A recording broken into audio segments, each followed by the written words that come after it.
Sem dúvida, Carol, com violações do cessar-fogo pelos dois lados. Muito bom dia de novo para você, para todo mundo que nos acompanha aqui no Novo Dia. Esse ataque em particular de Israel contra várias posições no Líbano acabou deixando, segundo as autoridades libanesas, pelo menos 9 mortos e um número que ainda não foi divulgado de feridos.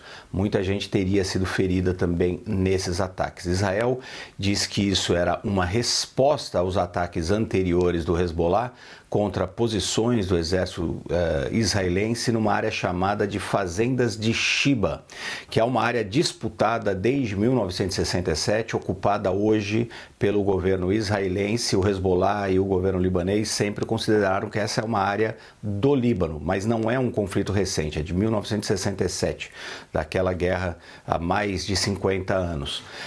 O Israel continua ocupando aquela posição, o Hezbollah atacou soldados israelenses naquela área, numa violação do tratado de cessar-fogo entre os dois lados. Israel respondeu matando essas 9 pessoas, o que tem sido considerado pela comunidade internacional como também uma violação do cessar-fogo. Muito embora o governo do primeiro-ministro Benjamin Netanyahu tenha dito, assim que ele assinou o acordo de cessar-fogo, que Israel se reservava o direito de continuar atacando o Hezbollah caso houvesse algum perigo contra os seus civis.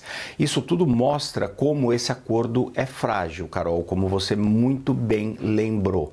Nós ainda estamos no início desse acordo.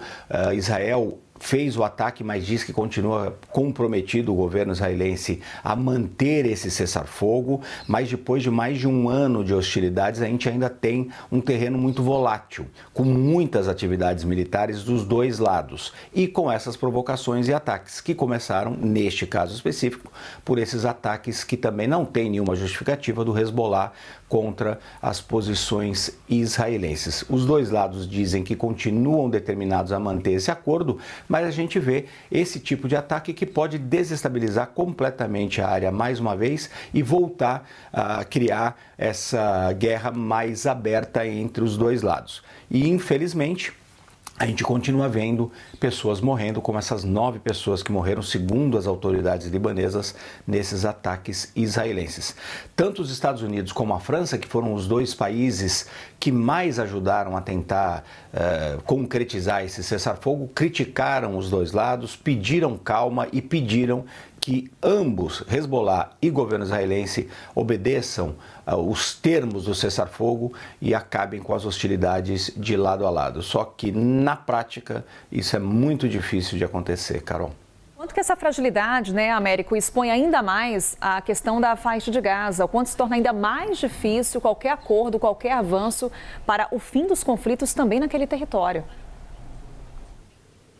Sim, a questão na faixa de Gaza é pior, muito pior, em termos de eventuais negociações de paz, de cessar-fogo, do que o que aconteceu no norte de Israel e sul do Líbano entre o governo israelense e o Hezbollah. Porque não existe, continuam os lados conversando, Israel e o Hamas disseram que teriam interesse em fazer um acordo, mas eles continuam não chegando no ponto principal. E se você tiver um problema entre o Hezbollah e Israel, ou seja, se esse cessar-fogo que está em vigor neste momento colapsar de alguma forma, vai deixar muito mais difícil qualquer tipo de acordo no Hamas, porque não vai haver boa vontade de nenhum dos dois lados, porque obviamente um lado vai acusar o outro de ter violado aquele cessar-fogo e dizer que não vai acreditar nem na palavra do governo de Israel, nem na palavra do Hamas. E uma última informação só para complementar, Carol?